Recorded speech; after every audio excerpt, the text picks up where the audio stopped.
मोहब्बत एक से होती है, हजारों से नहीं।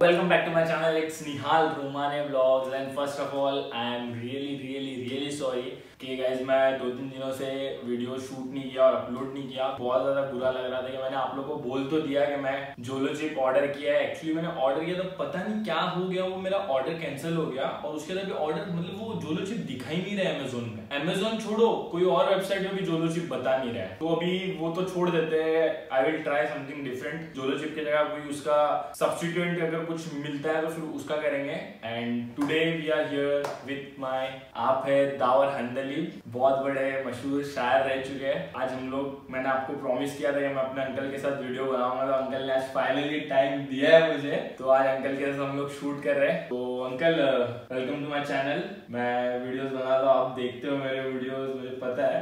अभी स्टार्ट करते हैं ये व्लॉग और अंदर से गुफ्तगू करते हैं, जैसा मेरे इनके बेटे से किए थे, मेरे भाई है उनसे किए थे गुफ्तगू, वैसे आज अंकल से गुफ्तगू करते हैं। अंकल के कुछ डीवीडीज है जो 2005 में रिलीज हुए थे। ये है अंकल की डीवीडीज 2005 में रिलीज हुए थे। टोटल कुछ 15 डीवीडीज इनके रिलीज हुए थे। ये भी एक है, ऐसे टोटल 15 डीवीडीज इनके रिलीज हुए थे। तो मतलब बहुत बड़ी हस्ती है, बहुत नाम कमाए हुए हैं। इनसे गुफ्तगू करते हैं और आप लोग को एंटरटेन करते हैं। तो अंकल आप मेरे जो व्यूअर्स है, मेरे जो सब्सक्राइबर्स है, उनके लिए मतलब क्या बोलना चाहोगे? मतलब आपने अभी कैसे स्टार्ट किया था, आपको ये शायरी का शौक, गजल, नात, आपका ये इसमें इंटरेस्ट कैसे आया? मतलब आजकल लोग जो है, हम लोग के जनरेशन शायरी सुनना पसंद करते हैं, लेकिन उसका मतलब किसी को पता नहीं होता। उनके जो वर्ड्स होते हैं वो शायरी में किसी को मतलब बस सुनना है। अस्सलाम वालेकुम, रोमाने निहाल वर्ड्स, मैंने इसके अंदर बहुत सारे टैलेंट्स देखे हैं। सभी सामाईन और नाज़रीन को मेरा प्यार भरा सलाम। निहाल साहब ने पूछा कि शायरी सब सुनते हैं, लेकिन शायर जो वर्ड्स इस्तेमाल करते हैं, जो अल्फाज इस्तेमाल करते हैं, वो समझ में नहीं आता। तो मैं ये बात कहूँगा निहाल कि शायर को कोई ये शौक नहीं है कि वो अपनी गजल में, अपनी रचना में, अपनी कविता में ऐसे लफ्ज इस्तेमाल करे कि जो किसी को मालूम ही न पड़े। लेकिन बात ऐसे है कि अगर ये वर्ड, ये लफ्ज हमने इस्तेमाल करना ही छोड़ दिया तो वो लफ्ज जो है उसका वजूद खत्म हो जाएगा। अगर एक लफ्ज की मीनिंग आपको मालूम नहीं पड़ी तो आप हमसे पूछ सकते हैं, हम उसकी मीनिंग आपको बता सकते हैं, लेकिन उसको इस्तेमाल ही न करना ये तो गलत बात है। और फिर वो शायरी की मीनिंग भी बचती नहीं। अब शायर होता है बेशक, लेकिन क्या हकीकत में शायर शायरी करता है? बिल्कुल नहीं, ये अल्लाह की देन है। दावर हंदली साहब के एक कथा में उन्होंने फरमाया है कि खुदा जिसको भी चाहता है वो उसका नाम करता है। खुदा जिसको भी चाहता है वो उसका नाम करता है। किसी नाचीज को वो काबिले इकराम करता है। बेशक। किसी नाचीज को वो काबिले इकराम करता है। जहन जब वो चलाता है, कलम तब मैं चलाता हूँ। वाह, सुपर। जहन जब वो चलाता है, सुपर। कलम तब मैं चलाता हूँ। अरे मैं कुछ नहीं करता, मैं कुछ नहीं करता, वो अपना काम करता है। बेशक, वो अपना काम करता है। बेशक। तो भाइयों, सामईन हज़रात, बात ऐसी है कि और एक मेरा कथा पेश कर रहा हूँ कि हर फिक्र शायरी में हकीकत का नूर हो। हर फिक्र शायरी में हकीकत का नूर हो। शायर नहीं है वो जो हकीकत से दूर हो। वाह। शायर नहीं है वो जो हकीकत से दूर हो। रियलिटी और हकीकत शायरी की शान है। शबाब, शराब एक किसी जमाने में शायरी की शान थी, लेकिन अब वो मामला नहीं है।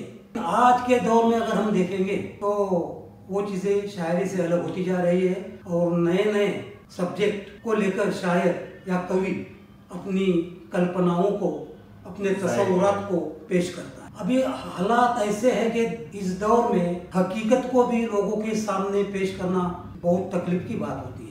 ये दौर ऐसा दौर है कि अगर सांप को आप सांप कहोगे तो आपके ऊपर पिटीशन फाइल होगी। शेर को अगर शेर कहेंगे तो आपके ऊपर कोई केर डालेगा। Too right, too right. गधे को गधा कहना भी आज के जमाने में किसी को मंजूर नहीं है। अब मेरे मुतालिक मैं इतना कहता हूँ कि दावर को सब कहते हैं पागल, दावर को सब कहते हैं पागल और समझते हैं सनकी। दावर को सब कहते हैं पागल और समझते हैं सनकी, लेकिन वो जो भी कहता है सबके मन की। अरे हम अपने आप को शायर समझते हैं, लेकिन क्या जमाना ये दुनिया हमको तस्लीम करती है, हमको मानती है? नहीं। एक बात कह रहा हूँ आपसे कि मरने तक तो लोग हमेशा हमें निकम्मा कहते थे। मरने तक तो लोग हमेशा हमें निकम्मा कहते थे। अब कहते हैं इसी गांव में दावर साहब रहते थे। वाह वाह। अब कहते हैं इसी गांव में दावर साहब रहते थे। तो अंकल आपका बोलने का मतलब है कि जैसे कि किसी का वैल्यू तभी पता चलता है जब वो गुजर जाता है। बिल्कुल बिल्कुल बिल्कुल। उसके पहले लोग वैल्यू नहीं करते। दुनिया की ये तारीख है कि मरने के बाद ही आपको शोहरत मिलती है, मकबूलियत मिलती है, पब्लिसिटी मिलती है। जब तक आप जिंदा है तब तक कोई आपको नहीं पूछेगा कि तूने खाना खाया क्या, पानी पिया क्या। लेकिन मरने के बाद आपकी अचानक वैल्यू लोग पुलाव मंगाएंगे, बिरयानियां मंगाएंगे और आपके मौत का गम मनाएंगे। ये रियलिटी है। निहाल साहब, आपने इस हॉल के ऊपर मुझे लाया, मैं आपका शुक्रगुजार हूँ। और मेरी चंद रचनाएं मैं आपके सामने, मैं खुद को एक लकी समझता हूँ कि आप मेरे ग्रैंडफादर हो और एक मतलब एक फ्रेंड जैसे हो। जैसे कि मेरे जो अंकल है वो मतलब हम लोग की पूरी फैमिली में इनको सब अंकल, पूरी फैमिली क्या हर जगह इनको अंकल ही बोलते हैं सब। क्योंकि ये उम्र में बड़े हैं, ठीक है, रिश्ते में बड़े हैं, बट इनका एक फ्रेंडली जो नेचर है, हर किसी के साथ फ्रेंडली, कोई छोटा बच्चा, कोई बड़ा बच्चा, कोई उम्र से अपने बड़े, कुछ नहीं, हर इंसान के साथ एक फ्रेंडली नेचर है इनका। तो मतलब हम लोग छोटे भी है तो हम लोग कहते हैं एज अ फ्रेंड वो हम लोग को ट्रीट करते हैं। तो उसकी वजह से हम लोग के साथ इनका बहुत अच्छा बॉन्डिंग है, जिसकी वजह से हम लोग को बहुत मजा आता है इनके साथ। तो आप लोग को भी बहुत एंटरटेन करेगा, आप लोग को बहुत है ना, आप लोग को भी अपनी अपने जनरेशन को तो शायरी सुनने बहुत अच्छा लगता है, तो सुनाएंगे आपको बहुत सारी शायरी, गजल। तो अंकल आप अभी जो बोल रहे थे पुराने जमाने में शराब शबाब की जो बातें होती, तो एक आधी कुछ अच्छी सी जो आपने लिखी हुई पुराने जमाने की एक शायरी थोड़ी सी सुना रहा हूँ जी। बात दरअसल इनके सामने कोई मसला नहीं है, प्रॉब्लम नहीं है, लेकिन मेरे सामने भाई प्रॉब्लम जरूर है। क्यों कि मैं जो बोलूंगा वो एक्सेप्ट करेंगे, लेकिन मेरे पास समंदर है और समंदर से कुछ कतरे, कुछ ड्रॉप्स निकाल के मुझे आपके सामने पेश करने हैं। तो मेरी ऊपर जिम्मेदारी तो बहुत बड़ी आयद होती है, लेकिन मैं कोशिश कर रहा हूँ। ये जरूरी भी नहीं है कि मेरी कही हुई हर गजल, मेरा कहा हुआ हर शेर आपको पसंद आ जाए, क्योंकि शायर किसी को देख के कुछ नहीं कहता, कुछ नहीं कहता। शायर का मामला ये रहता है, जरा सुनिए गौर से, कि नौके कलम की नोक से लफ्ज़े गजल, कलम की नोक से लफ्ज़े गजल यूं कम निकलता है। कलम की नोक से लफ्ज़े गजल यूं कम निकलता है। जमी को फाड़ कर यूं चश्माए जमजम निकलता है। जमी को फाड़ कर यूं चश्माए जमजम निकलता है। गजल सुनते हुए आप बोरियत महसूस करते हो, आपको बोर लगता है। बराबर। गजल सुनते हुए आप बोरियत महसूस करते हो। गजल कहते हुए लेकिन हमारा दम निकलता है। सही बात है। गजल कहते हुए सही बात है, लेकिन हमारा सही बात दम निकलता है। गजल पेश कर रहा हूँ कि मोहब्बत की नहीं जाती, मोहब्बत की नहीं जाती, मोहब्बत हो ही जाती है। मोहब्बत की नहीं जाती, मोहब्बत हो ही जाती है। जवानी में जवानों से ये जरूरत हो ही जाती है। जवानी में जवानों से ये जरूरत हो ही जाती है। हजारों तकलीफें सहकर भी मैं जावेदो जिंदा हूँ। हजारों तकलीफें सहकर भी मैं जावेदो जिंदा हूँ। अगरचे गम ही किस्मत है तो आदत हो ही जाती है। हर तरफ से गम गम गम, तो गम सहने की भी आदत आपको हो जाती है। दाऊद फरमाता है एक गजल में कि जिसमें गम उस जीने में दम नहीं, जिसमें नहीं है गम उस जीने में दम नहीं। अरे जिंदगी गुजारनी है तो सब खुशियां ही खुशियां मिलके भी कोई फायदा नहीं, कभी कभी दुख और गम का होना भी जरूरी होता है। जिसमें नहीं है गम उस जीने में दम नहीं, मुझको है इसका गम कि मुझे कोई गम नहीं। वाह वाह वाह। मुझको है इसका गम कि मुझे कोई गम नहीं। गजल पे आता हूँ कि हजारों तकलीफें सहकर भी मैं जावेद व जिंदा हूँ, अगरचे गम ही किस्मत है तो आदत हो ही जाती है। मैं खुद अपनी सताइश के कभी खुतबे नहीं पढ़ता, मैं क्या हूँ, कैसा हूँ, कौन हूँ, ये बातें मैं लोगों को नहीं कहता। मैं मेरी तारीफ कभी नहीं करता। मैं खुद अपने सताइश के कभी खुतबे नहीं पढ़ता। मेरा हर काम ऐसा है कि शोहरत हो ही जाती। वाह वाह। मेरा हर काम ऐसा है कि शोहरत हो ही जाती है।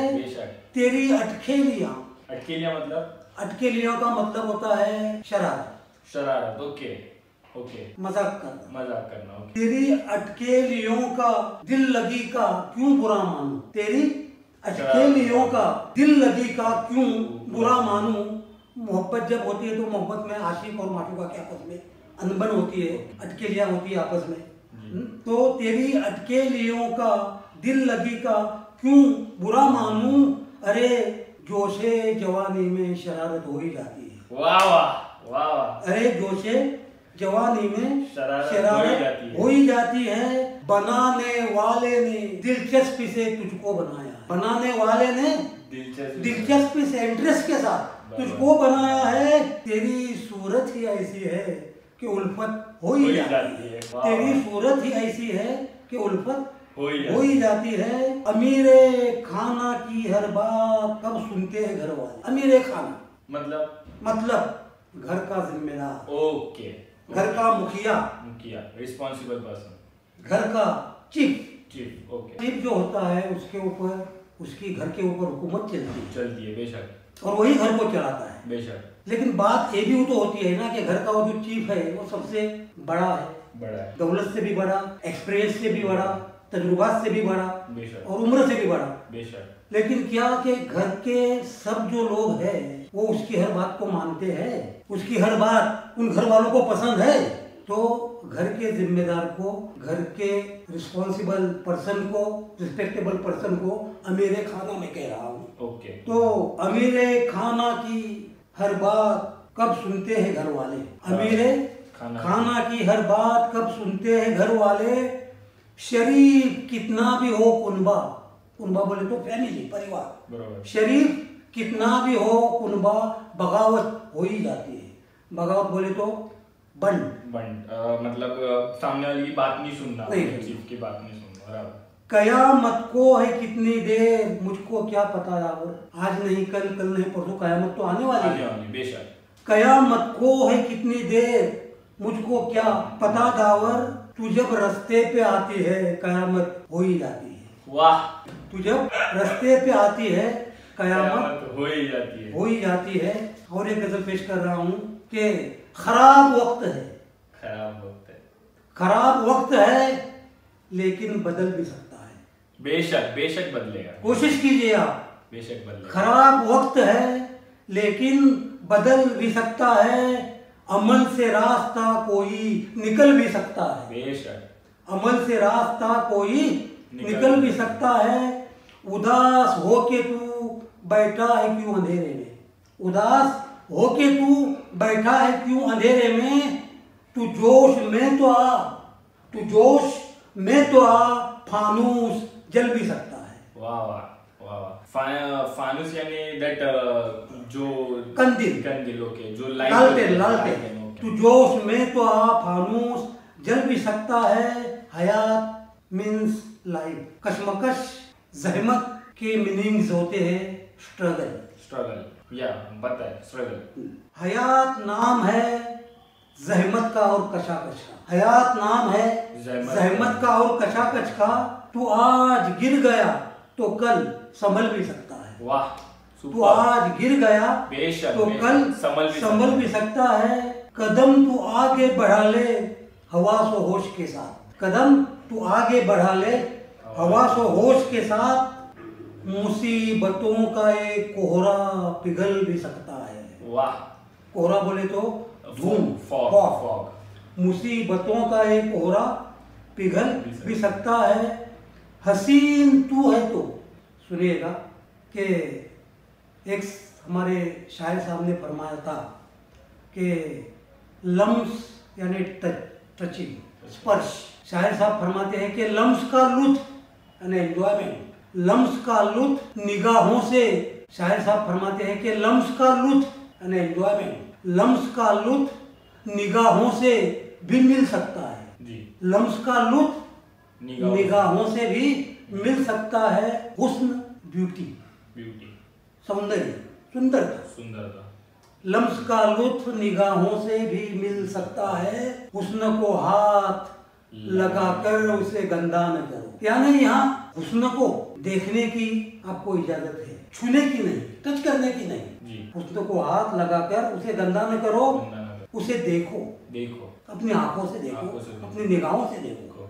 लम्स का लुत्फ निगाहों से भी मिल सकता है, हुस्न को हाथ लगाकर उसे गंदा न करो। एक शायर साहब ने कहा, तो दूसरे शायर साहब थे, उन्होंने फरमाया कि हुस्न को एहतियात, सतर्कता, सावधानता जरूरी है। हुस्न को एहतियात लाजिम है, हर निगाह पारसा नहीं होती, पाक नहीं होती। हाँ, तो दावर फरमाते हैं कि हसीन तू है तो फिर एहतियात लाजिम है, सीने शबाब है, जवानी है। सीने शबाब के माने होते हैं जवानी। हसीन तू है तो फिर एहतियात लाजिम है, सीने शबाब है, आंचल सीने शबाब है, आंचल फिसल भी सकता है। तू अपने जोश को, दो चीजें, जोश और होश, दोनों चीजें हर इंसान के अंदर होती है, लेकिन होश के पीछे होती है सूझबूझ, समझदारी। जोश के पीछे कुछ नहीं होता है, एंगरनेस होता है। जोश के पीछे खाली धारस, साहस, हिम्मत, हौसला होता है, लेकिन होश के पीछे समझदारी होती है। इसलिए दाऊद फरमाता है कि तू अपने जोश को अब होश में ही कर तब्दील, तू अपने जोश को अब होश में ही कर तब्दील। मोहल्ले वालों का चश्मा बदल भी सकता है। मोहल्ले वाले, बस्ती वाले, जहाँ हम रहते हैं, वो लोग अगर हमारी तरफ गैर नजर से देखते हैं, हम पर टिका करते हैं, तनकीद करते हैं, क्रिटिसाइज करते हैं, तो इसमें जिम्मेदारी उनकी नहीं, हमारी भी है। तो जोश की जगह अगर आप होश को इस्तेमाल करोगे तो लोगों का आपकी तरफ देखना जो है वो उसका नजरिया बदल सकता है। सड़क के हाथ से दहलाते हैं जिगर दावर, गजल के हर शेर में शायर का तखल्लुस आता है। सड़क के हाथ से दहलाते हैं जिगर दावर, अगर शऊर हो, अकल हो, दानिशवरी हो, अगर शऊर हो नुकसान टल भी सकता है, अगर शऊर हो नुकसान समझदारी हो तो टल भी सकता है। ये कुछ गजलें मैंने आपको सुनाई। अब ऐसे वक्त ये मुशायरा नहीं है, कवि सम्मेलन नहीं है, बहुत सारी चीजें आपसे कहने की थी, लेकिन वक्त का भी लिहाज रखना पड़ता है। एक कथा पेश कर रहा हूँ कि हसीन किस्म के तेरे बदन पे गहने हैं, हसीन किस्म के तेरे बदन पे गहने हैं, दावर अंदरी फरमा रहा है। हसीन किस्म के तेरे बदन पे गहने हैं, लिबास जिस्म पे कुछ रंग तूने पहना है, तुझे जरूरत ही क्या है ऐसे गहनों की, तुझे जरूरत ही क्या है ऐसे गहनों की, मेरी नजर में तू खुद ही एक गहना है। वाह वाह, मेरी नजर में तू खुद ही एक गहना है। मैं अभी बोल रहा हूँ कि वक्त भी कम है, तो अभी आप एक और आपको जो गजल पेश करने जरूर करिए, लेकिन कुछ अभी जो यंगस्टर्स, जैसे कि मेरे जो व्यूअर्स है मोस्टली यंगस्टर्स है, जैसे कि कम एज वाले जो मेरे एज से, मेरे से कम एज के, मेरे से थोड़े से बड़े, तो उन लोग के लिए जैसे कि अभी आजकल बहुत डिमोटिवेटेड रहते हैं, तो कुछ ऐसे मोटिवेशन जैसे। सही है। यंग जनरेशन की तमन्ना और आरजू बहुत होती है, और बहुत सारे शोरा बोले तो शायर की जमा, एक शायर बहुत हो गए तो शोरा, और बहुत सारे हमारे जो शोरा है उसमें शायद मैं भी हो सकता हूँ, उन्होंने इसका बराबर फायदा उठाया। वो फायदा क्या उठाया कि यंग जनरेशन को चाहिए ना, तो भाइयों आप बुरा मत मानिए, मैं रियलिटी कह रहा हूँ। एक शायर साहब ने लिखा था कि रोशनी चांद से होती है, सितारों से नहीं। साइंस कहता है कि चांद के पास रोशनी नाम की कोई चीज है ही नहीं। चांद के अतराफ में आजू बाजू में जो सितारे होते हैं उसकी रोशनी चांद पर गिरती है और चांद आपको चमकदार दिखता है। ये साइंस कहता है, साइंस कहता है वही सही है। शायर कहता है वो कल्पना है। तो रोशनी चांद से होती है, सितारों से नहीं, मोहब्बत एक से होती है, हजारों से नहीं। वाह वाह वाह।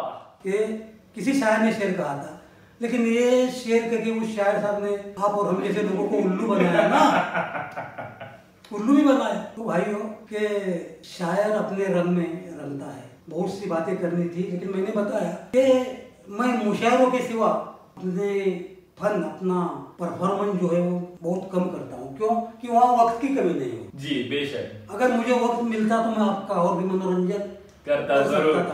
आई डोंट नो अभी आप लोग एंजॉय कर रहे हो, ये बहुत लंबा चल चुका है अभी तक। तो इनको बोलना तो बहुत कुछ, और बोलेंगे तो ये पूरा दिन भी ले लेंगे, 4 रातें निकल जाएगी, लेकिन अंकल चुप बैठने वाले है नहीं, क्योंकि मजा ही उतना आता है कि चुप इनको बिठाने का मन भी नहीं करेगा। जैसे आपने देखा कि मैं अभी तक एक लफ्ज भी उनको मतलब रोका नहीं कि अंकल रुको या कुछ बोलो, लंबा हो रहा है, नहीं, मजा आ रहा है तो आप एक उस मतलब फ्लो में चले जाते हो। तो वैसे अंकल को एक और 5 मिनट कंटिन्यू करते हैं और फिर आपको उसके बाद खत्म करेंगे हम लोग। तो अंकल कुछ पेश करना चाहते हैं? तो बाद ऐसे छोटी गजल पेश कर रहा हूँ, फटाफट पेश कर रहा हूँ। फटाफट, यस, टू शायरी में फटाफट नहीं होता, लेकिन कर रहा हूँ। दावर फरमाता है कि जमी ढूंढते हैं, जमी ढूंढते हैं, फलक ढूंढते हैं। फलक बोले तो आसमान।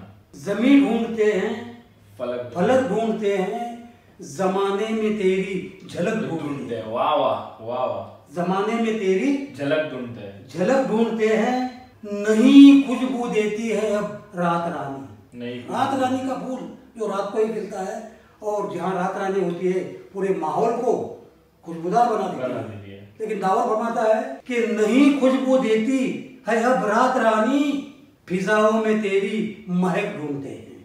फिजाओं में तेरी महक ढूंढते हैं। मुदर्रिस के मतलब होते हैं टीचर या ट्यूटर। ओके। मुदर्रिस हमारे है ये तंज ताने।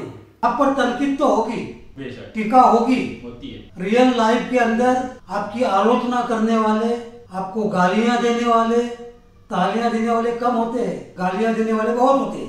लेकिन तालियां हमारे सामने होती है, गालियां पीछे होती है। तो ये तो सब होता रहता है। इसलिए दावर फरमाता है कि मुदर्रिस जो हमको तालीम देता है, दावर फरमाता है कि ये तनकीदें, ये ताने, ये गालियां, ये हमारे लिए भी, मैं उनको उस्ताद समझता हूँ, टीचर समझता हूँ, क्योंकि ये चीजें ही हमको डेवलप करती जाती है। मुदर्रिस हमारे ये तंज और ताने, हम तनकीद में भी सबक ढूंढते हैं, तनकीद में भी सबक ढूंढते हैं। Positive way. मेरे जख्म दिल पे छिड़कने की खातिर, मेरे जख्म दिल पे नमक छिड़कने की खातिर वो मेरे ही घर में नमक ढूंढते हैं। हो सुपर। वो मेरे ही घर में, दिल मेरा, जख्म मेरे, और जख्मों के ऊपर नमक छिड़कना है, वो नमक भी मेरा ही ले रहे हो। मेरे जख्म दिल पे छिड़कने की खातिर वो मेरे ही घर में नमक ढूंढते हैं।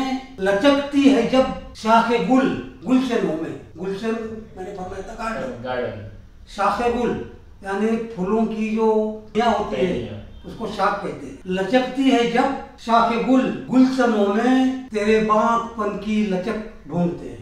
बागपन बोले तो सुंदरता, तेरे बागपन की लचक ढूंढते हैं। तेरे सामने चांद तारे हैं फीके, तेरे सामने चांद तारे हैं फीके, तेरी आंखों में वो चमक ढूंढते हैं।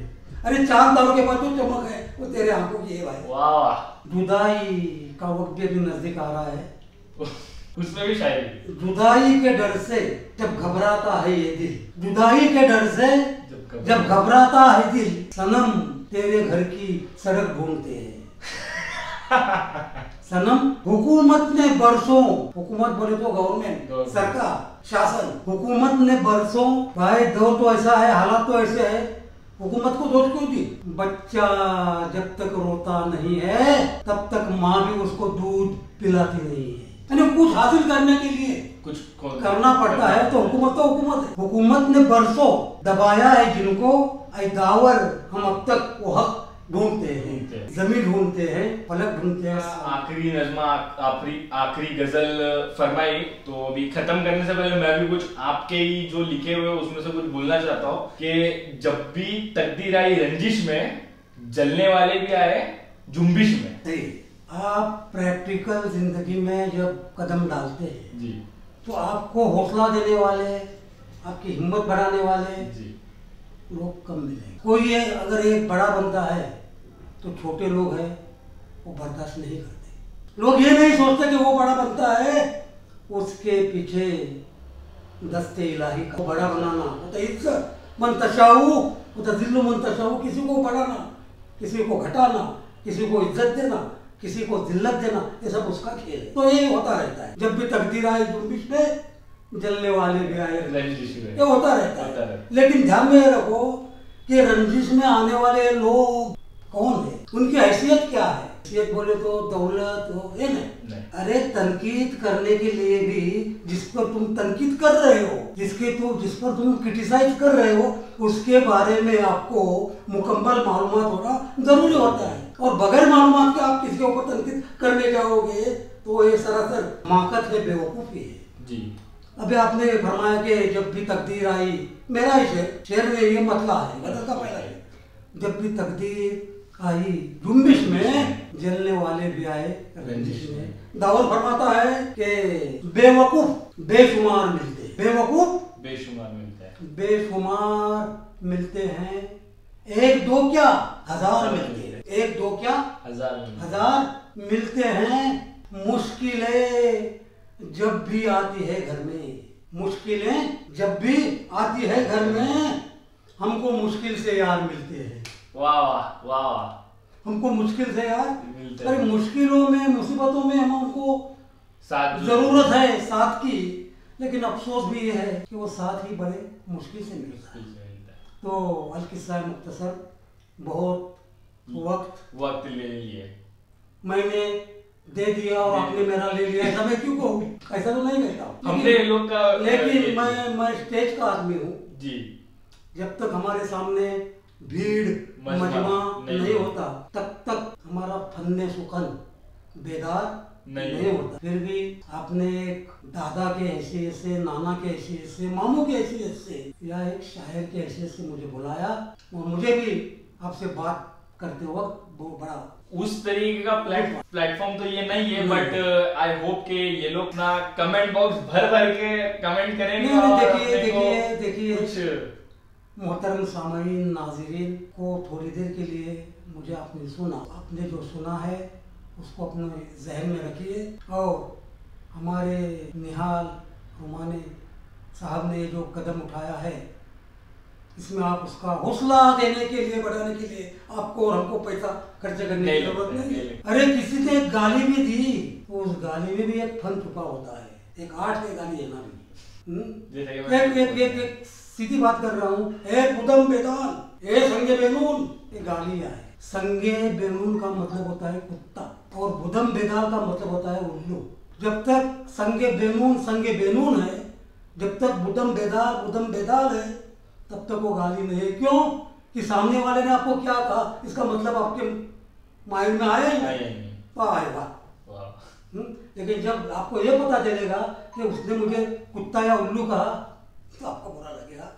अस्सलाम वालेकुम। निहाल रुमानी ब्लॉग्स